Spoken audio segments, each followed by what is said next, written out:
Good. So, and let's go. We're live. Welcome to A Case for God. I don't know if my mic is too high. It looks like it's too high. It looks like it's gonna annihilate you. So I reduce that volume. That's good. We're back. Today's a departure from the normal. We're doing A Case for God. The first part in the 3-part series, I'm pretty sure.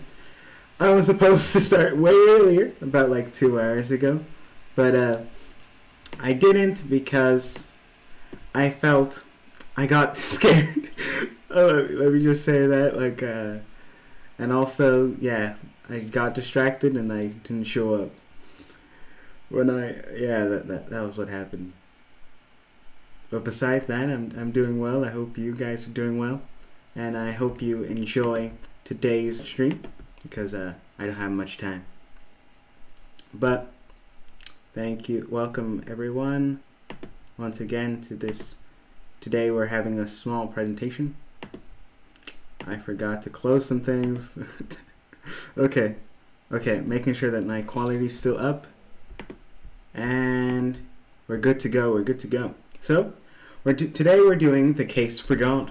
It's me. I'm Damie Sabanjo, and you're here on Damie's Views, and we're talking about The Case for God.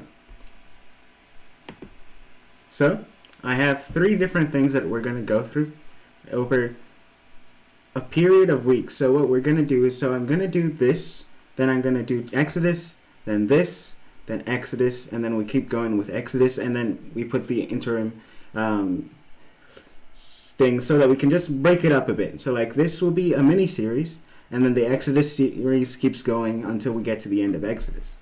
And then moving backward and forward through books so that we can get through that structure well. But this series is a mini-series contained within the timeline of the different series. So, this series is not actually a case for God, as in like trying to convince you that God exists.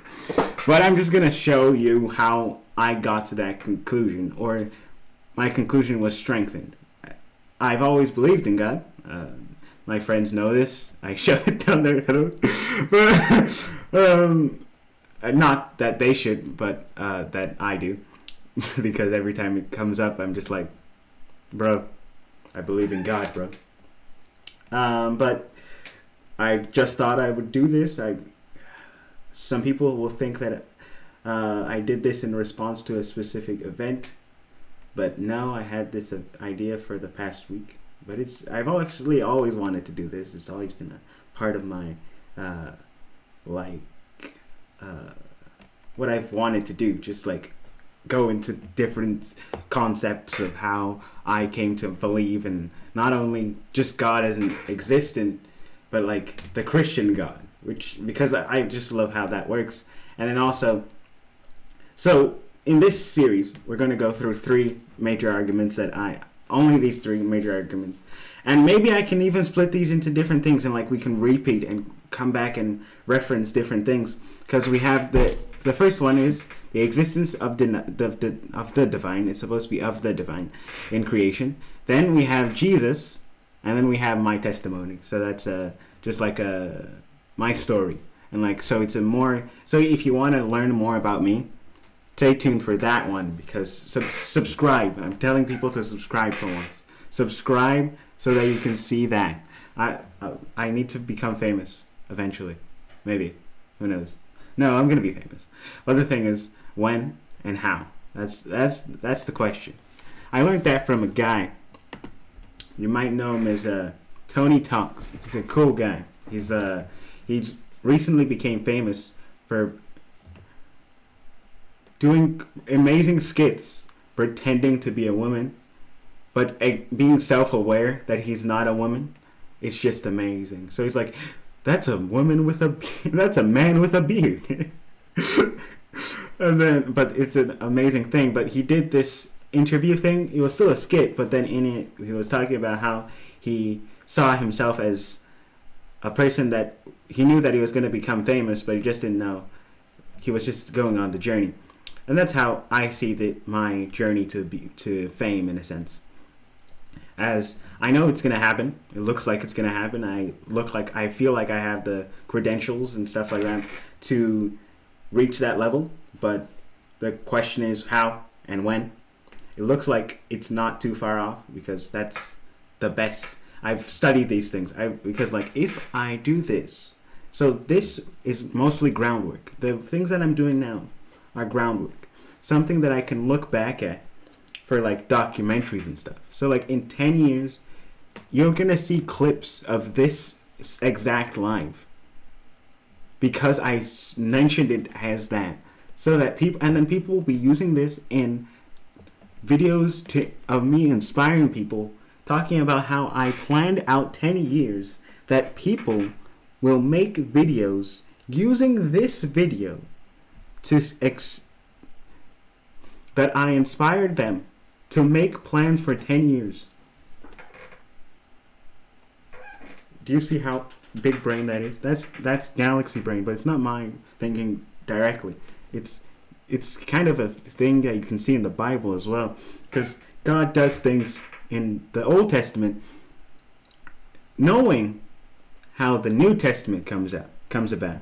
So that, and even like everyone in the Bible does it, they quote back, because that's just a great thing to do. Just quote back, look back at what happened before, and be able to learn from it or gain the insights, regain the insights. So like when the Holy Spirit descends on the people, Peter comes up and is like, bro, Joel said it was gonna happen. The prophet Joel, he said it was gonna happen. And like David, he said, and confirming the different things by using the scriptures, reusing the past experiences. So I'm stealing this idea from like the Bible. So that's just amazing. But besides that, what else is there?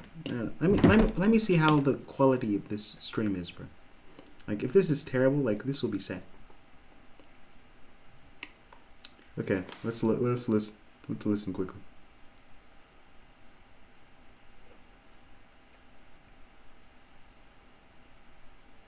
Whoa! It looks like I'm not speaking. You guys can't hear me. Whoa!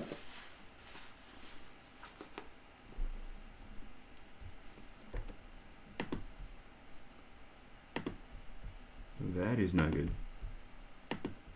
That is not good. Not in the slightest. Not in the slightest, bro. Not in the slightest. Oh, God.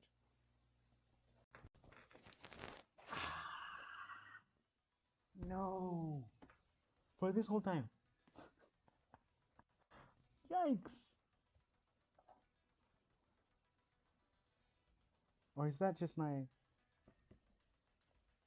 volume?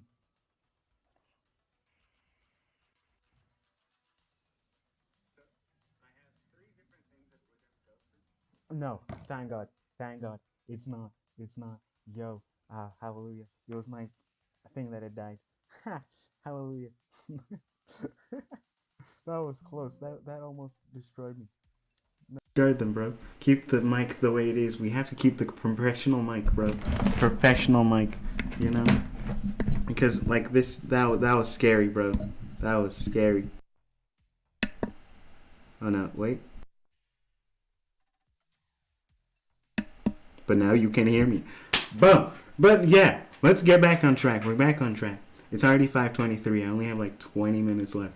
But what we're doing today is we're going to go through these different things, and then we're going to go through the rest of them in the next streams. So it's going to be a 3-part series, and we have the different things that we're going to tackle. We're going to tackle the existence of the divine today. In part, it looks like I'm not going to finish that because that's what not going to happen. It looks like it's not going to happen. But let me check something. On second, let's just see. Let's see. So let's go. First, to start us all off, we need to define God. Let me shrink myself a bit because you can't see everything that I'm seeing. So let's set out my definition of God. And also, can you see the production quality keeps increasing? We keep going further and further. Like last time the first time I just showed up and we just looked at the thing. The second time I had a thumbnail and I posted it online. I'm prepared. This time I didn't prepare online. I had a thumbnail, but I came with a presentation that I spent a bit of time working on. Come on, bro. Let's get some claps. Started 2 hours late, but like he showed up. Consistency, my guy. Consistency. And also, I'm hungry. I'm hungry. Like I need to eat. I haven't eaten, like, since. Wow, that's a long time, bro. I'm not telling you how long the time is. I'm just saying it's a long time. But let's define God. It's not gonna be a perfect definition because you can't define God because God is infinite. But it's gonna be. Let's just show the parameters and the ways that the God that I'm talking about. It is capital G, not the existence. We're not talking about the existence of God, though it is implied in the way that I'll talk about this, because the thing about the existence of God is that if you talk about God in the sense of if you establish God, what is God? And then if you establish God and you don't, you can establish God without saying that who the God that you're talking about. I can, to some extent, because of how the other gods are portrayed. So, like, if you're talking about God versus Baal, so like God, G-O-D, capital G, God of Christianity, versus Baal, a god that was worshipped in ancient Canaan. Those are two different beings. I don't know. It's debatable whether Baal actually exists as a spirit or whatever, but we know that God exists. If God exists as a concept, the reason why we know that Baal isn't the God that created the world or God supreme is because in a contest between Baal and God, Baal didn't show up. I'm not joking. Like, there was this concept with a guy called Elijah, and he challenged Baal to a duel. No, not duel. They were to a contest to see who can rain fire first. And God showed up. Baal was sleeping or something, or maybe he doesn't exist. I don't know. but if he exists, he was sleeping, or he can't do fire. Not supreme being. I think you should worship a guy that can rain fire at some points. You know, that's a cool thing about like these the way that our minds work. It's like we like people that are strong, but we don't like tyrannical people. So it's like we know if you can. So like that's it's something that I've been learning because like that's how we connect with like with our partners in like romantic senses. We have the ideal person, regardless of the way that you orient yourself, is most likely a person that that is strong.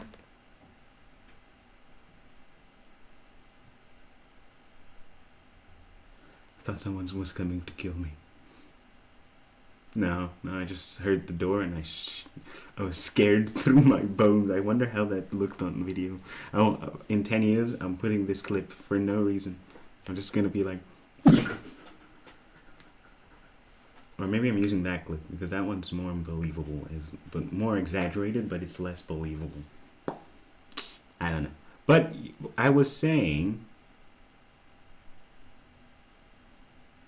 Well, yeah, that we want a person that is ideal, as in a person that is strong, a person that can do stuff, but a person that is not, that has control, that is not willing, that it will not automatically go out of his way or their way to attack, to do these things. But they could if they wanted to, you know, because if it doesn't, most people will be able to do it that way, and you can get.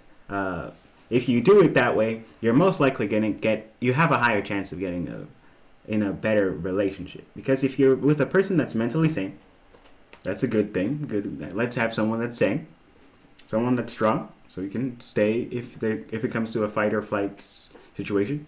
They can reliably say fight and go, or flight if they're extremely fast and they can pick you up and run.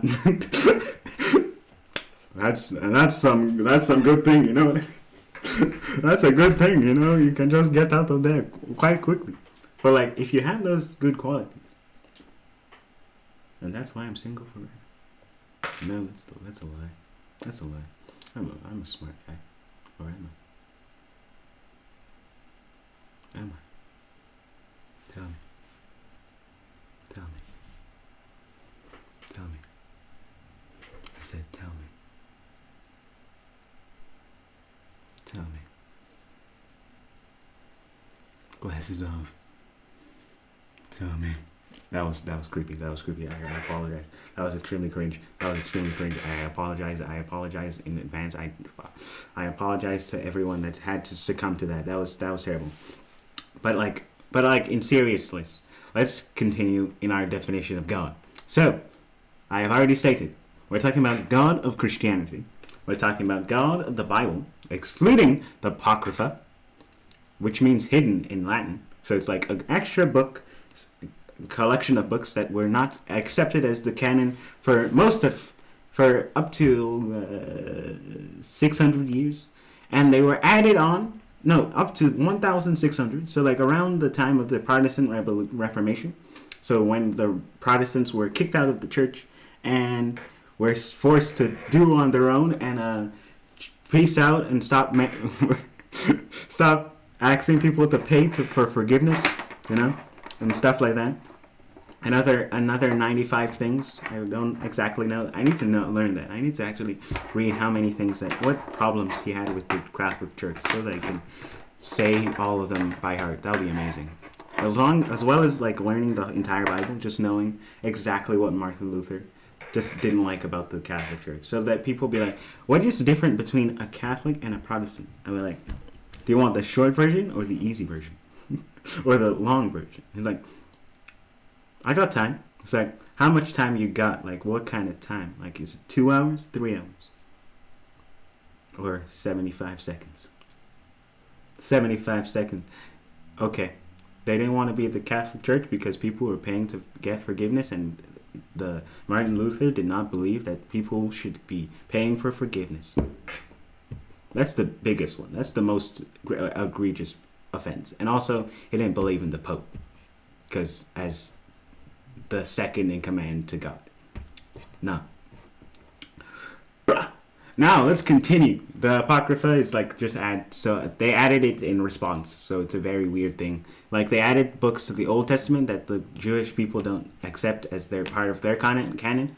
So like Jews don't accept that as part of their canon, and they added it, and then added things that like even contradict the Bible. And people say that the Bible has contradiction, but these ones have like major contradictions with like in Tobit it talks about using magic and like praying to your ancestors, which is a very interesting thing, because like I like the thing about the praying to ancestors thing. It's a very interesting situation because it has a good root. You know, the root of we need to honor your ancestors and get advice from them. But then it should stop as soon as they die. Like, directly. Because, like, though you can technically still collect memories from them, saying that you're praying to them or, like, asking for their advice is an interesting way of doing it. Because, like, the way that it works, that to my knowledge, or, like, the way that it's been portrayed is that you go up and then you say to the grandfathers, like, grandfather, great-grandfather, I need your help. What should I do? If you know the memory of your grandfather, the advice should appear to itself. And then, but the thing is, the way that it's portrayed as well is that new things that you didn't originally see from the person are now revealed to you. So that's a weird position. It's a good practice, like continuing to remember your ancestors and like keeping the legacy alive, because like that's how like cultures outside of the West have extremely long histories because they keep remembering, and like the celebration of the Day of the Dead is so amazing because because like I don't like the thing that you're celebrating dead people and saying that they're coming back to life for a day. So that's a weird thing. So like coming back for life for a day, I believe in the resurrection, but it doesn't work that way because you're doing this weird separation thing. But then a concept of remembering is an amazing concept, remembering every single person. But that's excluding of the argument. So we're talking about the God of the Bible. The God of the Bible, excluding the Apocrypha, so the canon of the Bible, the 66 books, nothing else.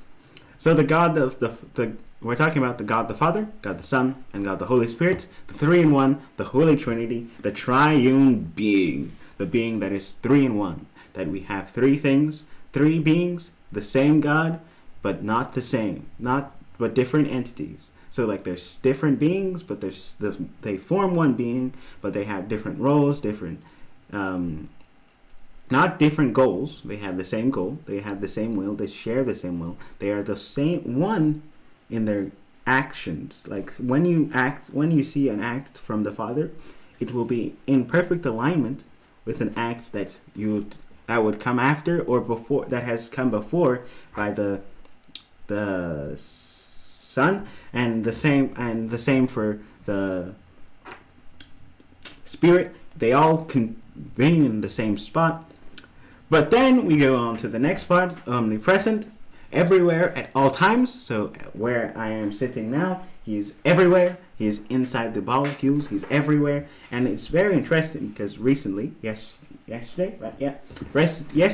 we were talking about how the different God is a good, not a perfect metaphor, but a good metaphor for the existence of God, is for how God works, and like how to prove that the arguments that you can't see God, so God doesn't exist, is that if you have a one-dimensional thing, so that's just a line, and present it with a two-dimensional thing, because the one-dimensional thing cannot understand and see two dimensions, it will not be able to see the one-dimensional, the two-dimensional thing. Why? Because the thing is two dimensions. Two dimensions is infinitely bigger than its one dimension. You can't comprehend it because it's one dimension. It's only length or width or whichever dimension you want to use. But then you move on to but the thing is also, for one-dimensional object, if all you have to do is stretch it out on another axis, and it's now two dimensions. But another one-dimensional thing, once the stretching has happened, can no longer see the original line. So it's a very interesting thing because you go and it's become infinitely larger. So then you go to the 2D and you have a 2D object, and then you make it so we're gonna portray the 2D object. So like we have the 2D object. So this is just one singular sticky note. It's essentially 3D. It's 3D because you know how items work. It's 3D, but we're using it as things because it's just gonna be a better thing. And then we have the whole pack of sticky takes, which we can see better as 3D. Let me see if I can show you. Yeah, you can see better as 3D on this side here. So we have this, we have this. This is 1D, and this is infinitely times bigger than this. This, if it was truly 2D, will not be able to comprehend and understand this. Why? Because it's infinitely times bigger. Because it's not able to look to the side, cannot see the part besides so it looks like this. So there's the two things, right? From the perspective that you're seeing it, where is it now? Is it working? Okay. I'm seeing. I forgot that this thing is mirrored. So I was looking at the wrong hand, and I was like, bro, why is my turning not working? But like, you see this, it has the layers, it has the different layers, right? And then we have this side that's just a singular piece of paper, The singular piece of paper looks like cannot see the different layers. So it is infinite and cannot perceive it. Though, we know that this is 3D. This is 3D for sure. But where do I get this? Where am I going with this? Now, add a fourth dimension. Imagine a fourth dimension. Yeah, you can just tell me. Imagine the fourth dimension and then visualize it in your head. Imagine a fourth dimension and visualize it in your head. If you can come to that conclusion, congratulations, you're a 4D object. You're a 4D object. But the thing is, it's very interesting because like this paper, even though it's 2D, it exists in a 3D world. It's not 2D actually, because it's not. It's actually has width. It's a lot of width. It's like millions of atoms, you know, or I don't know how many atoms, but we have lots of atoms here. Lots of atoms in this specific paper to make it 3D. But then, oh come on, this pen's not working.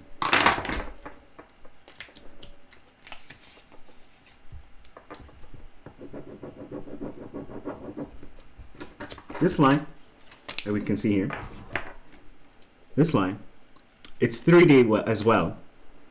But if I were to add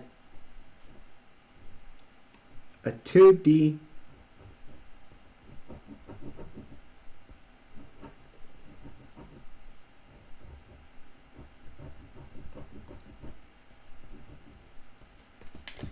aspect here, a 2D shape besides that line, this line cannot cannot fully comprehend this line, this square. Though you can see it as a square, and I can see the square because when you can go backwards, you can see 3D. A 3D thing can see 2D, can see 1D. But then a 3D can only see 1D. A 2D can only see 1D. And then 1D can only see 1D. One dimension. So we're seeing one dimension. So this line on this paper can only see that one line. And then if it tries to see the other side, it can't. It only has an up and down. It is going straight up and it's going straight down. It can't look to the left. It can't look to the right, so it can't understand that there's something there. I put it here.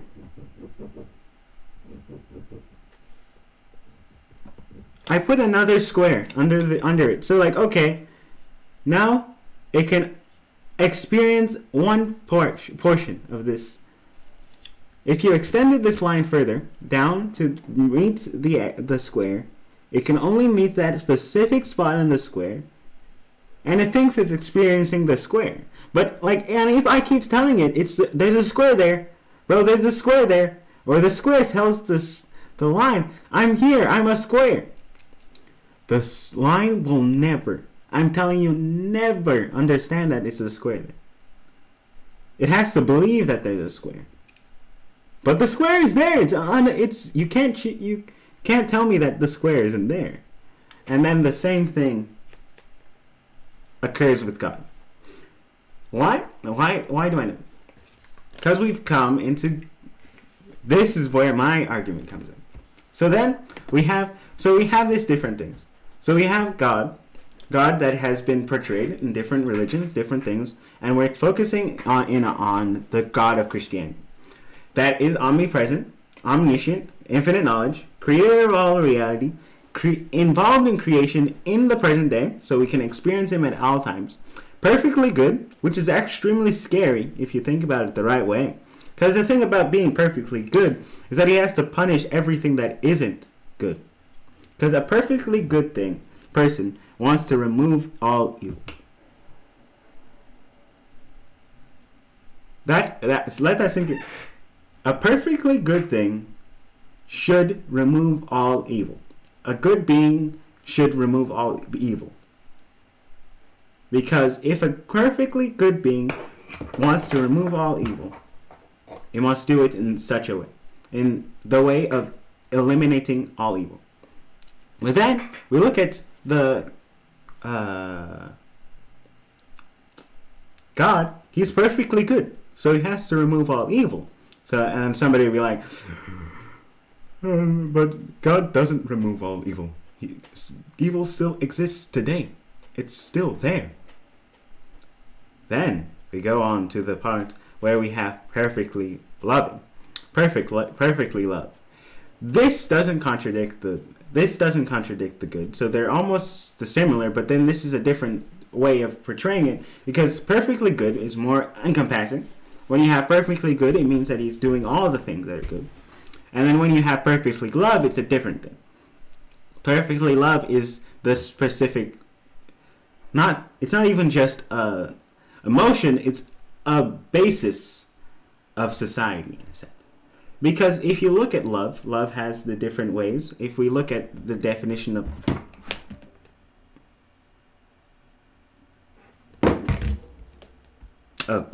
okay. Let me check. There's something that I need to go to one of my favorite books, passages, and I'm going to read it for you.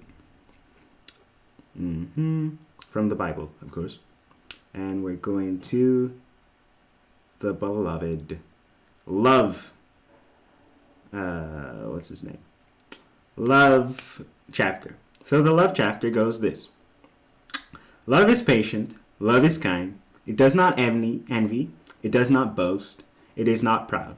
It does not dishonor others. It is not self-seeking. It is not easily angered. It keeps no records of wrong. Love does not delight in evil, but rejoices with the truth. It always protects, always trusts, always hopes, always preserves. Love never fails. But where there are prophecies, they will cease. Where there are tongues, they will be stilled. Where there is knowledge, it will pass away. For we know in part and prophesy in part. But when completeness comes, what is in part disappears. There's something that I just realized there that is so cool. People say that the Bible is anti-science, but this scripture literally says that where there is knowledge, it will pass away. The thing about knowledge constantly morphs. The way that science has evolved over time, we've come to the conclusion that that lightning is not caused by the gods being angry and throwing lightning at the ground, or Thor saying, I want to throw things at people. Because if that was the case, we wouldn't have lightning so frequently. And thunder is not the gods having a party. It's just the clouds getting ready for the event of the electrons. And the sound that lightning makes. But it happens after lightning. Or does it happen after? Wait, does lightning happen? No, lightning happens after, right? No, it happens before. Let me check. Lightning and thunder. I don't want the Imagine Dragons. I want the... Okay, thunder is a sound wave. Okay. So it's lightning first, then thunder. Yeah. But it's lightning is the sound of lightning, right? That makes sense. But then, yeah. So we've learned that over time, and then the knowledge that the gods send lightning to the world has been proven false in part, in most ways. Because as God, the creator of the universe, he can do whatever he wants with the universe. Though he doesn't do that because he has his own moral standard, because he's perfectly good. But the thing is, as God, he can also invent the definition of good. But then as God, if he defines good, as long as he doesn't change the definition of good in the ways that he has been portrayed, he does not violate his ways of being good. So if he were to, for say, not come to earth, he would violate a thing about him, but then he would, because he's omniscient, he would not have that sequential thought of changing his mind, because that's not how he happens. But then, as he doesn't break the rules because he is God, so he can change the rules. Though he broke the rule that he has placed for himself, but he can't do that because he's the one that changes the rules. So if he were to, he would immediately change the rules, which would be contradictory, which he doesn't do. He doesn't contradict himself, but if he were to, it wouldn't be a contradiction to himself because he can create the rules. But he doesn't do that, thankfully. We're grateful for that. But then, now, let's go into the existence of the divine in creation. I didn't put I put humanity because humanity makes more sense. But we're going to quickly speed run through this. So, the divine. Let's define the divine quickly. So, God, for this to work, we're going to assume that God exists. God exists. And then God creates the universe. Creates the universe whether through evolution or through bursts of creations, just like that. Okay, just making sure that I didn't flip you off. Just was like, and then I was like, ooh, that was a bit risky. That was risky. That still looked provocative, like for sure. Like I didn't like that much. But we're getting to the end now. We're getting to the end. This is a short stream, I told you. We're getting back to short streams. It's amazing. But then, let's look at this. The existence of the divine in humanity. So let's define divine. Divine is something that is infinite. So we have an infinite thing. So we're assuming that God created the universe, and he created humans. In the beginning of Genesis 1 or 2. Let me check. I don't know if this is 1 or 2. I need to fact check. I should have done this before. Yeah, I should have. But did I? No. Why? Because I was lazy. And also I get to do that, so like that was fun. See? Yep. And he said, where is it? Oh yeah, it's next one. It's 2. I was correct. Yep. And there it is. Then the Lord God formed a man from the dust of the ground and breathed into his nostrils the breath of life, and the man became a living being. The thing is, God, as creator, has life. And he brings man into the world. And the way that he says it is, what he says is that in Genesis 1, we're going back to 1. Bruh, the song that is playing right now, I love this song. But then, like this song that we're just going into now, it's amazing. Wow. But then, so it goes over here and it says, let us make mankind in our image, in our likeness, so that they may rule over the fish in the sea, and the birds in the sky, over the livestock and all the wild animals, and over all the creatures that move along the ground. Very interesting how they phrase that.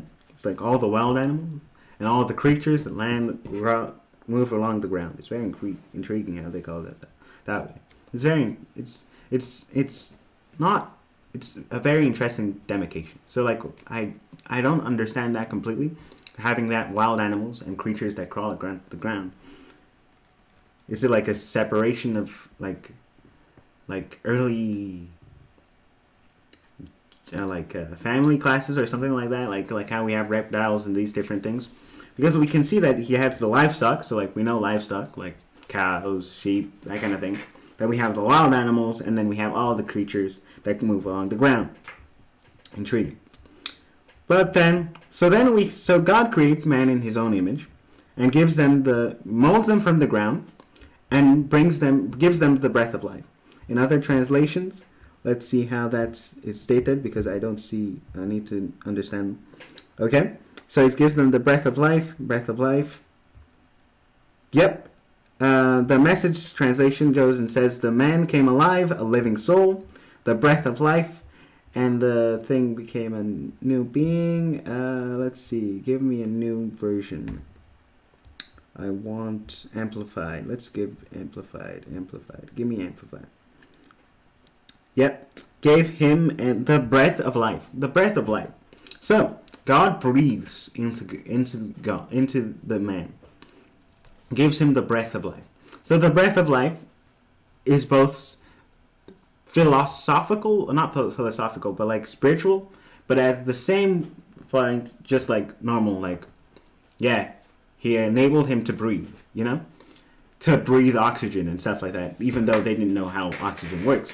So then we have God creates humans and model after his image. How is that image? Remember the way that we talked about when we were defining God, we talked about something that had to do with three.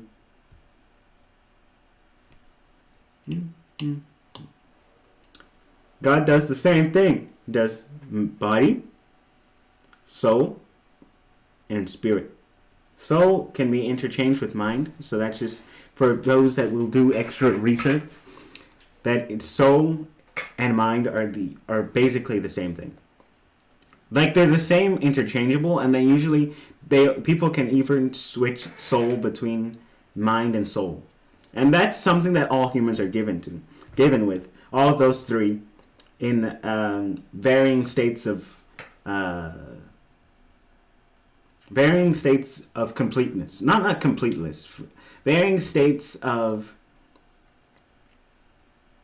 Not completely, because that sounds weird, because we have varying varieties. Just say varieties, because the way that sounds offensive, and I don't want that to look the way that it is, because it's not a racial thing. Just making sure that everyone knows that. I was making using the assumption, because people are born with certain disabilities in the sense they have. So it's different completeness in the sense that they are not able to do those things. Not because they are incomplete as people, because the spirit always stays the same. The spirit is always the same. So that's how this works. And also that's another reason why I believe that all humans, regardless of whether they're in the womb or not, they have their soul already. So unless the only two people that did not have a soul before they were fully made, were Adam and Eve. Or maybe even just only Adam. Like, it looks like it's only Adam. So if Adam was the only one that was a fully grown person, outside of a womb, outside of a body, or something like that. Or, okay, we're going to extend it to Adam and Eve, because the analogy doesn't fit. But outside of a womb, that was not completely human yet, because until he is given the breath of life, so the breath of life, because God, the giver of life, the God that has been creating life over the past 7 days, in different ways, starting with the trees, which is very interesting, starting with the trees and the plants of the ground, and the fruits and the vegetables and all these different things, moving on to the birds and the sky and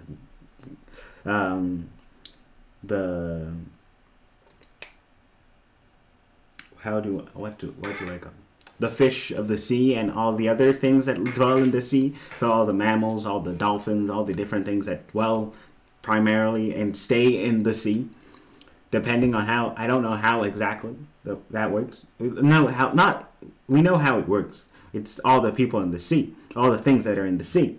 But then, is it evolution or creation? I think I know someone that, a Christian that disputed that. The claim that it's made by that evolution can be done by God, but then I have to look at that again and refresh my mind on why that is the case. But then, so God creates the humans with the three different compartments, and the last one that we see here is the spirit. The body is the body, so everything, including the brain. The brain is not the soul. The brain is the carrier of the soul, but it's not the soul. Because the brain carries the personality, but then the brain is not the personality. The brain carries the personality and is able to express the personality to the body, or express the thoughts to the body, and the signals of the thoughts are stored in the body, and also the memories connection to the soul is stored in the brain inside the body. But then the soul as a separate part is different. And then the Spirit of God, a different thing, which is intriguing because the Spirit of God communicates with the soul directly, but also indirectly, but is the direct connection to God. So it's the part of God that is inside of us. So that's how that statement, the first statement there, saying humans are divine but are not God. So they are divine in the sense that they have the Spirit of God inside them. So they have a bit of God inside them, being created in the image of God, but also being created divine in the sense of having being the only ones directly that says, giving them the breath of life. Or is that, or am I seeing this wrong? Let's quickly, no, though all the other animals and stuff are still alive, but let's see how they connect, how they say the, okay. Not that one. No. So the other ones are different things, because like the other ones don't say he molded them and gave them the breath of life, so he gave them to a cow and just like, here, breath, here you go. He says it for the other animals. He goes, let the water teem with living creatures, let flames fly above and the earth across the vault of the sky. So God created the creatures of the sea, and every living thing which with the water teems, and that moves about in it, according to their kind, and every winged bird according to its kind. And God saw that it was good. But then talks about on the sixth day, where he creates the things on the land, saying, let the land produce living creatures according to their kind, the livestock, the creatures that move along the ground, the wild animals, each according to their kind. And it was so. God made the wild animals according to their kinds, the livestock according to their kinds, and all the creatures that move along the ground according to their kinds. And God saw that it was good. But then to others, but separates for God, the other ones for humans, and goes into depth on like how make it into our image, the one that I talked about. And also remember, this is coming from this Genesis 1 account, and all of this is coming from the NIV translation, unless otherwise specified. Just making sure I have that disclaimer. I've always wanted to say a disclaimer like that. Everything is coming from a specific translation of the Bible, because it's actually quite interesting. Because KJV adds some new stuff, some stuff that isn't in most Bibles. Though it's very intriguing because like it's verifiable, because it's very cool. It's like it's deep, and it's like closer to. It's less watered down in some areas, but then in other areas adds things to find meaning, you know, or to do something like that. But it looks like, but both KJV and almost all translations work out, and are translations that are verifiable, that are good. But then let's get back to, so God creates humans differently. So he doesn't just say let them this, but he says let us make. That's very interesting, because let us make mankind in our own image. So it's a different thing. So it's not an instant command that's just let the land produce it. So it's also okay. So if you have any problem with any animal, just tell the land. Just like, land, come on, man. Why do you mess up? Why do you have to make this thing so ugly? It's like, bro, and then the land will be like, nah, bro. Ask God. He vetted this. Hilarious. Let me use my thing up here. Can I do that? Let me see. Oh, it's just small reactions. They're very tiny. Oh, that's tragic. They're so tiny. I thought they would be like some like cool exacerbated or some exaggerated, you know. So like some like how the teams has theirs. But then, so the breath of God has been increased into us, and a connection to the infinite. But how does that prove God? Because I've defined divine. But where do you get this divine definition? Where do you get this from? Like, how does this help you? Because I don't believe that I'm divine. Like, I don't care. I don't want to believe I'm divine, because God's cruel. We'll get to that in a bit. I'll do an extra episode just for fun, to just go and debunk myths and like arguments, because that's fun to do. Because it's fun. Because sometimes you can just easily poke a hole. It's like, yeah, that's easy. But then sometimes it's hard. Sometimes they stump you. But like most times it's easy to just like, bro, it's because you don't understand a specific thing. But then, how do you come to this conclusion, bro? How are you getting this conclusion? Okay, so let me show you how I'm getting to this conclusion. It's quite simple. How I got to this conclusion is because of how humans work. Let's look at humans. Humans value themselves to a certain degree, just regularly.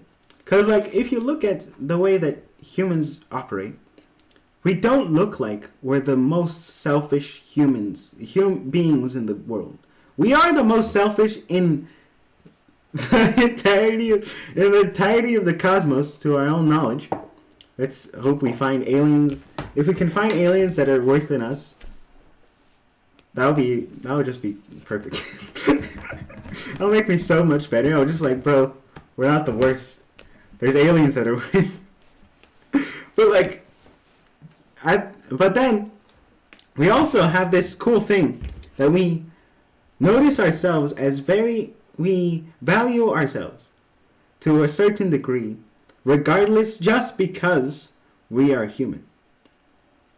And we also have this thing that because we're different from all the other animals, we're able to have this. We have this extreme capacity to think and to go outside of our own comfort zone and do these things. We're also able to trust people that they have something of value that they can give me.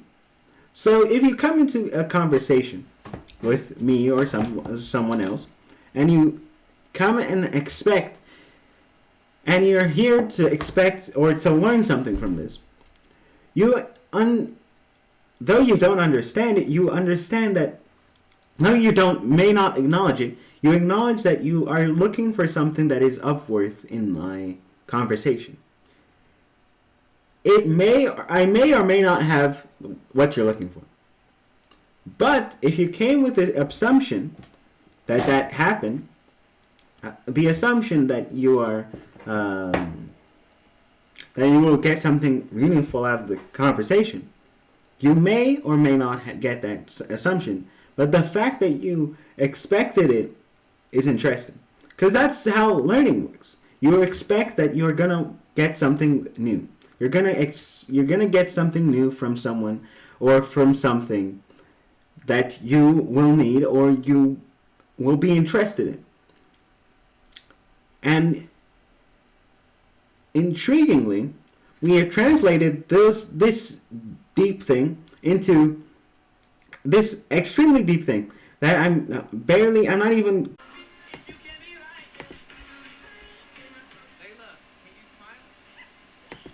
And it looks like we're back. I don't know if it made a new stream, but we're back. I got blue screen just like I'm in the middle of nowhere. Like I'm not even joking. Like I got blue screen. Like just like that. Like I'm not joking. Like that was I was just trying to tell me that I wasn't doing this right, and then my computer just says, "Yep, you so bad that we're gonna take you." You so bad, we're gonna just take you out like that. Like, bro, that was uncalled for. That's all I'm gonna say. That was uncalled for. But like, that was uncalled for. That was uncalled for. But what was I saying? Oh yeah, I was trying to convince you that the divines exist. But then, look at the fourth statement there. The fourth statement there says, breath, Spirit of God, the connection to the infinite. I'm going to stop rambling for a second here, and I'm just going to say this as clear as possible. The breath, the Spirit of God. So the breath of God, so the Spirit, the life, is our connection to the infinite. The infinite being God, directly, but also in the way that we think. As humans, we are the only being that is abstractly created. What do you mean abstractly created? Do you know why I'm saying abstractly created? It's because though other beings have continued to create tools and stuff like that, and faster and faster, we seem to be the only ones that are constantly creating ways of doing things that have never been done before, creating possibilities and outcomes that have never been considered before by anything in history, or in not just human history, but in history of the entirety of the world. We created fire. Why? Because we wanted to be warm? Where did that come from? All the other animals aren't warm. Like, why can't we just leave? Like, live the way that we are, you know? We just said, let's strike some rocks together, and eventually we got fire, and like, let's go. Then we made the wheel. For what that's not, we don't need that to open stuff. We don't need it to smash open things. We don't need it to pretend as if we're to hide from prey. Not directly, at least. We create the wheel. We create currency. We create trading. We create schools. History, writing. Things that that though may help our survival in different ways, not in the way that animals use tools for. They use them for, like, we're just gonna make things to help me mate with a female, and play with my bros, and open rocks and do things like that. But we're making these different things not just because of survival or to get mates, but like just because. I want fire because I don't like being cold. And these infinite possibilities, they don't come from out of thin air. Though we all are the ones that just keep doing these, we keep creating these different things individually and seemingly without any outside help. The connection to this infinite pool of ideas that we continue to do, even to the point that we're on the clutch of creating things that intelligence. Though it's going to be most likely going to be impossible unless we put the intelligence into a body, which is very intriguing because we've created things to the point that we're almost creating ourselves and running into the problems that happens when you have a finite image trying to create something that an infinite being made. So we were made by God, and God in his infinite knowledge created us in a way that we would be able to create humans, create beings that will be like us in a sense, but not the same, because we don't know everything, which is very intriguing. Because like I was listening to my guy Jordan Peterson. If you know me a bit, you know my guy Jordan Peterson. He's a very smart guy, very cool guy, and he talks about in one of his lectures. He was talking about the problem of perception, because the thing about perception is that we see possibilities, not objects. We think that we see in the objective thing because it makes sense. I see a computer in front of me. But no, I'm seeing the possibilities of things that I could do with this thing. At the moment, I'm using it to broadcast my voice and the things that I'm doing to the world. Though no one's seeing it at the moment. I'm not seeing it. My brain tricks me into thinking that that I'm seeing just the laptop. But I'm seeing what I can do with the thing, and those things are infinitely infinite. And then the thing about that is that if we didn't, that's how you know that we have to perception. Perception is not looking at things that are. It's deciphering things that is selecting things that you see. Because if I started looking at this, and I started looking at it as every single possibility that this computer could do, which are almost infinite, they're not completely infinite, but there are a lot, and I could find a way to do some of these things that that I'm not directly able to do. Though maybe the processors are not able to do specific things that I want to do, like play a certain game or do a different or render a certain scene in Blender or something. I'm able to use this computer in aiding me to create such a scene or play such a game in that sense. Like I can connect it as a monitor, and I'm not using the processors of this system. I'm using maybe the processors of another system, of a computer that is another place. But I'm using this to broadcast the game footage, or I'm using this as a place to view the final product. Like, it's helping in the creative process. But then, I just noticed that the 8 minutes, I just remembered that it's not actually the 8 minutes. That we're still live, actually. But, like, I looked at the 8 minutes, and I was like, I've not been live for 8 minutes. It's basically an hour. It's an hour has passed.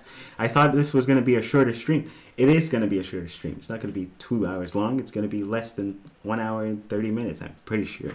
Let's hope that is. But then, yeah, if I started seeing this as everything that I could see, my brain would overload and basically explode. Like, it won't physically explode, because I don't have leukemia. No, I can't spread misinformation. Don't spread misinformation, my guy. Don't spread lies. That was an inside joke that only I and a few people that I specifically point out will get. But no one, but in like 10 years, somebody's going to just get that joke. And then it's gonna be intriguing because like they're gonna get it and they'll be like, why did I get that? Because I'm never going to explain that joke, not even once. But all I know is that it's extremely unfactual. It's not true. You hear me? Talking to you. You know who you are. See you on Monday.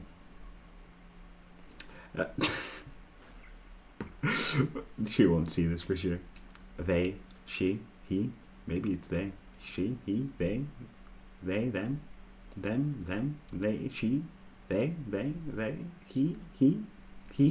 I don't know if I'm distracting you enough from this first pronoun that I use.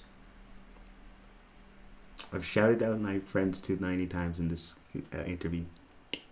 So now let me start out. My first friend is... No, you can't get me that far.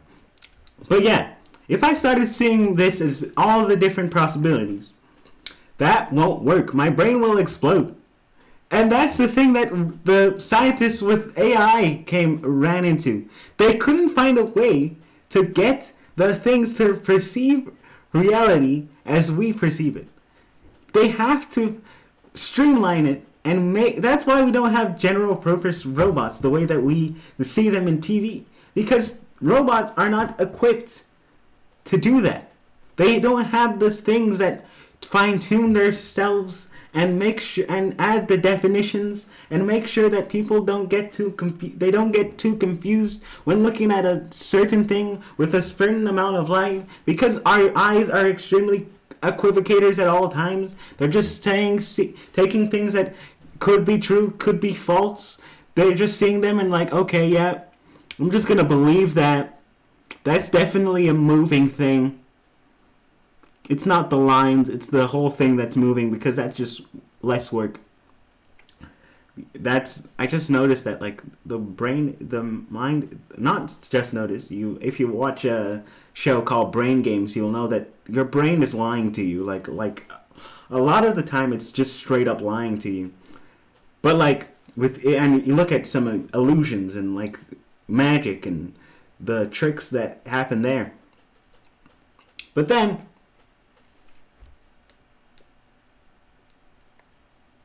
wait a second. You're not hearing my music. I don't think you're hearing my music. Are you?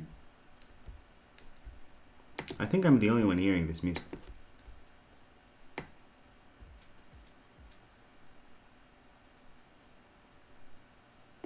Okay. Let's hope it turns on now.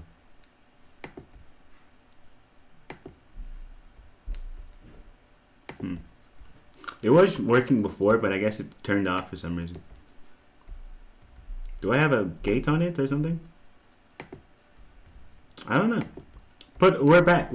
I just noticed that you didn't have the sound, so I put it back for you. Or maybe I put it too high. Let me check.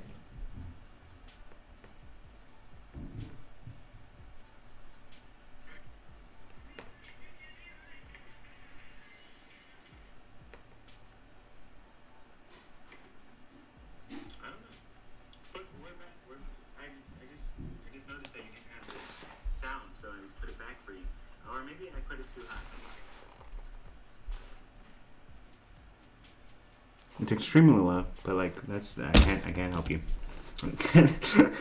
I'll fix that another day. But what I was saying is like we have this infinite capacity inside us, and I define that as the divine. The infinite capabilities, the different things that we see, the possibilities that are limitless for us, that we can see the different things and abstract ideas and the different things that I am literally able to sit here and be pondering. Is there a God? Is there not a God? Are we real? Am I a simulation? Most likely not. Because the thing is, that's a cool thing about the simulation idea.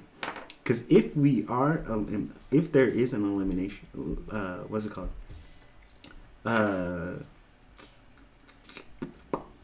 If we are in a simulation, we're in two of the possibilities.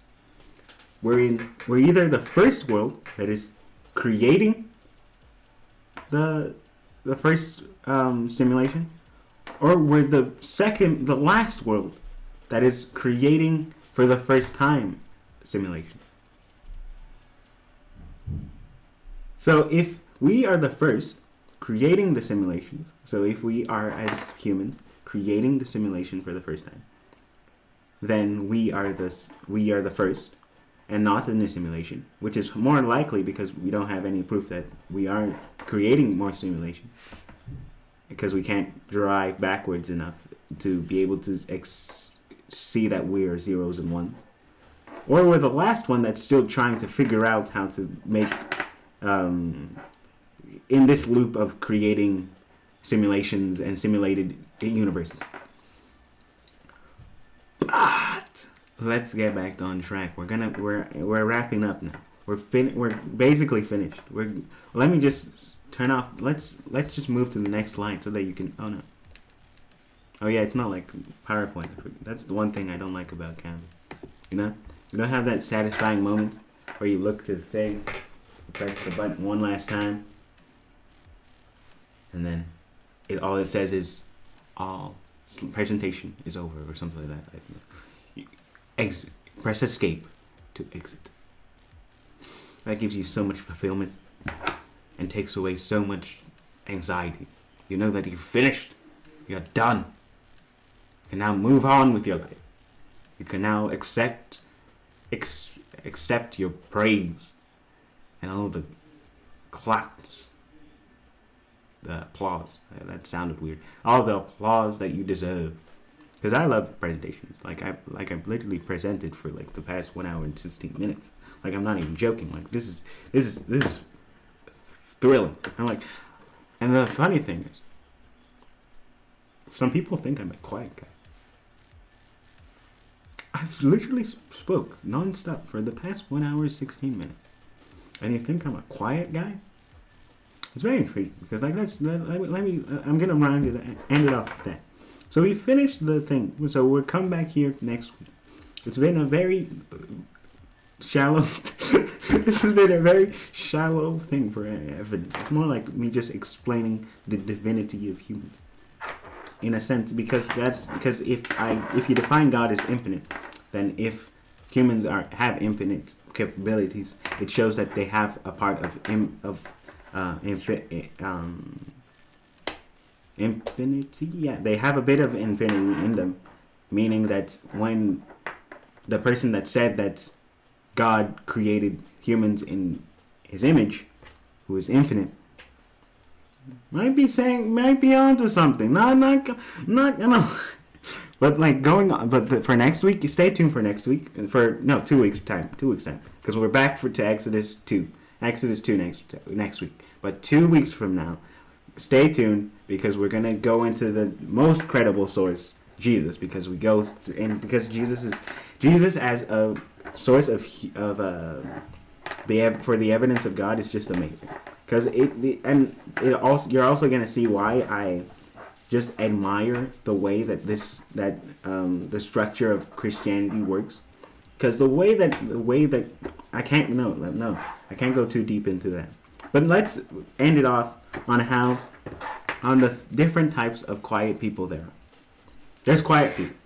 There's quiet people are all people. Let's define quiet people. In an instance of there are 5 people in a room and 3 people are talking. 2 are quiet people. No, let's make it. We're gonna have 6 people in a room, and 3 are. It's a completely equal situation. We have 3 people that are able to talk, and then we have 3 people that are quiet. We have, for the quiet people, we have people that cannot talk. Like that can't talk. They're gonna be quiet. They can't talk. Then we have people that are not listening. That are not in that situation. They're deep in thought, or they're asleep. They're deep in thought or asleep. They're quiet because of that. Then we have people that are expert listeners, but they just don't feel like talking. And then we have people like me. that don't have anything to say. You're talking about I'm waiting for you to talk about the political, economical situation of our country. And you're busy talking about what's it called? What kind of person you like in a... what kind of motorcycle you drive. It's an intriguing topic, but I'm not gonna answer anything. It's like, and also you're like retelling stories of how you did something that is exclusive to the United States or the Western world. And though I am highly integrated into the Western world, I can't deny that. I do not have that experience. And as such, I am merely there to collect intelligence. Collect as much intelligence as I want.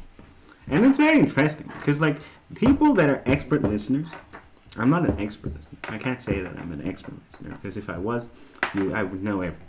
No, that's not true. That's a lie. That's the biggest lie I've ever seen. But then, the people that are expert listeners are way kinder than people that are. Do you know why? Because they listen. The fact that they listen puts them higher than people that don't listen. Because if you have someone that listens, just because I listen, and nothing else, just because I listen, I have gotten compliments that I'm one of the nicest people know. So if you want to be known as a nice person, one thing, shut up. I don't want to be mean, bro. I don't want to be mean. My sister, my brother. I'm going to look into the camera. Shut up. Just wait and listen. Don't think about what you're going to say. Just look at the person and take in what they're saying. Because the other thing is that we don't judge people by their colors. Like people have different levels of tolerance for people. It's like some people, once you get to a certain level, there's no way they're going to listen to you because like if you look, I have my tolerance level, and it's a certain people that are speaking in ways that don't make sense in the slightest. Things that, like, in every sentence they're contradicting themselves. I may be able to stay there, but it's extremely hard to. But then there are people right beside that are people that don't have a filter, technically. That don't have a filter, so they're just throwing out ideas. They're not contradicting ideas, not like purposely contradicting ideas, or ideas that seemingly contradict each other, but people that just throw out ideas, just throw them out with varying quality. Extremely varying quality. And the thing is, people stick to negative things first. So when someone says something that is highly negative, so if you were to say something racist, for instance, a lot of people will remember you as a racist person. Not unjust completely, but maybe you made a mistake. Maybe it was a mistake. Maybe it was it was context issue. You didn't get the context. You didn't get what they were talking about. You didn't actually know that it was offensive, And it's also a problem with you in a sense because you weren't informed, but let's give you the doubt. I mean, you can, if you repent, you can get the forgiveness. But these people are most likely, the people that spout out things are most likely to be known as the people that are stupid. But the thing is, in my experience, these people are intelligent. Like I'm telling you, there's a person that is in my school that whenever I say that when I said this, everyone around me, my friends around me, looked at me with the eyes that said, "I'm going to kill you." No, not that. That was too much of an exaggeration. But like, what do you mean? Like not even joking. It's like, bro, that's instance just now. You know how I was talking? There was something that came into my mind, like, what if you swat it? But then, but then I remembered how unimaginative swearing is. Because like it carries the thing about swearing is that it carries the emotion, but it doesn't carry the imagination. So you'll be like, what? You understand that I'm most likely angry or passionate about what I'm talking about.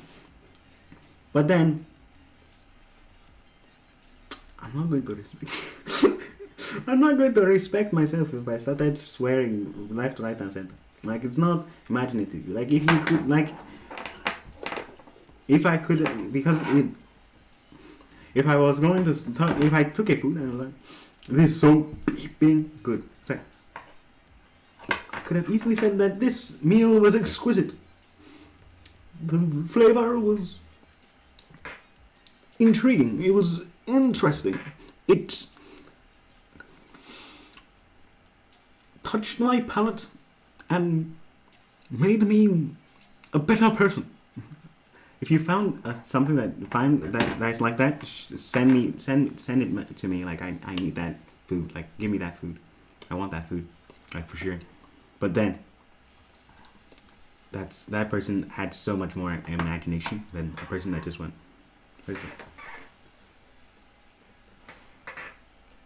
Yo, my mind just played a trick on me. That was huge. Okay, let me show you. So, let me remove my headphones here just for a second. You see that in my back? This is a 3D thing, right? You can see it. My brain is tricking me. So I put it here, right? What my brain did, and is still actively doing, is when I place it there, it adds two eyes on the top, right here and here, on top of the dinosaur. And I just noticed that, and it has bamboozled me. Wow.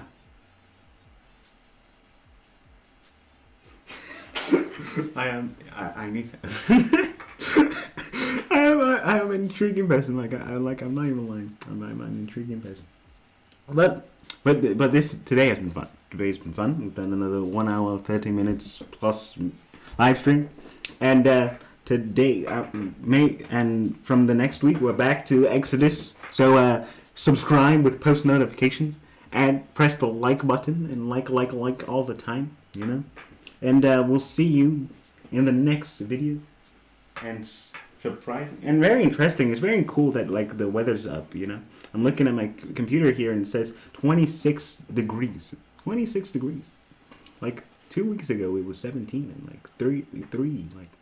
Like a week before that we were like 0 and 3. So it's good to be back in hot times. Now we have to be cold. Now we have to get AC and stuff like that. But down here, I still need a sweater. And that's how it stays for the rest of the whole of the year. But it's been today's been a fun day. So I'm signing off. I'll see you back at the regular time this time because I'm not gonna get the heebie-jeebies. I just need it because like what happens to my mind is that once I do something 2 times, the third time is the scariest. And also because the last time I got, what's it called? Called out by my friends and I had to, so I saw this and I didn't post it on Instagram because I was lazy, but also because I didn't want my friends to find this, but they will.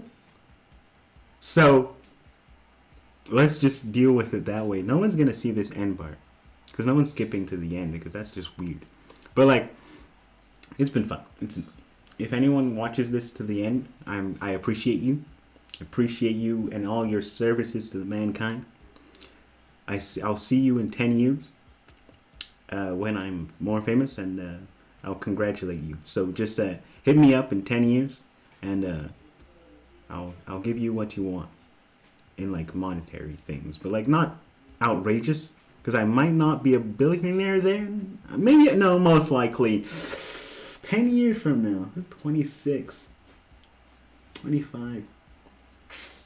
Would I be a billionaire? 25? That's fast. That's fast. Not gonna lie, that's fast. Being a billionaire at 25? That's no, that one's fast. That one's fast. I'll have at least a bit. I'll have a bit. Like so, we'll negotiate it in 10 years. So if you but this stands till for the next 12 days. Like if you see this after 12 days, this thing doesn't stand anymore. So like this negotiation that you hit me up in 10 years, and if you if you watch, you have to watch the whole thing to the end, and verifiable. And I have to understand that the watch time has to correlate. And then if that works, then you, my good sir, and will receive compensation for listening to for listening to me for over 1 hour and 30 minutes. So that's it's been fun. It's been a blast. It wasn't shorter than I thought it was. I thought it was gonna be like 40 minutes max, but I found a way. I found a way to get this long. So, but like, it's been a blast. So, signing out in 4, 3. I did this wrong. 3, 4, 3, 2.